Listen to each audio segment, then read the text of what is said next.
आज की इस वीडियो में आपको रजब भट्ट की बहन गज़ल जावेद के बेबी शावर से आने वाली तमाम वीडियो आप सबके साथ शेयर करेंगे और आपको दिखाएंगे कि 7वें महीने में किस तरह बेबी शावर रखकर सबको हैरान कर दिया।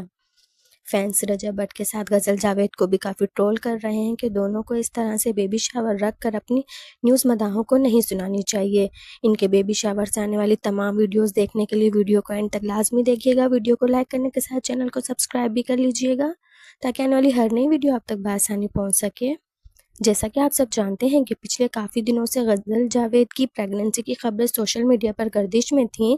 यहाँ तक कि इनका बेबी शावर भी हम काफ़ी बार देख चुके हैं, लेकिन गज़ल जावेद ने अपनी प्रेगनेंसी की कोई भी खबर अपने मदाहों के साथ शेयर नहीं करी। तो वहीं पर ही रिसेंटली 7 महीने में गज़ल जावेद ने अचानक से बेबी शावर रखकर तमाम मदाहों को भी हैरान कर, जहां सबको ये कहना था कि गज़ल जावेद भी इस तरह के बेबी शावर की रस्में नहीं रखें बल्कि अपने बेबी के पैदा होने पर भी मदाहा को खुशखबरी। गज़ल जावेद ने बेबी शावर के आप इस पर क्या राय रखते हैं हमें कॉमेंट सेक्शन में लाजमी बताइएगा। अपना ढेर सारा ख्याल रखिएगा। मिलते हैं नई वीडियो के साथ, तब तक के लिए अल्लाह हाफिज़।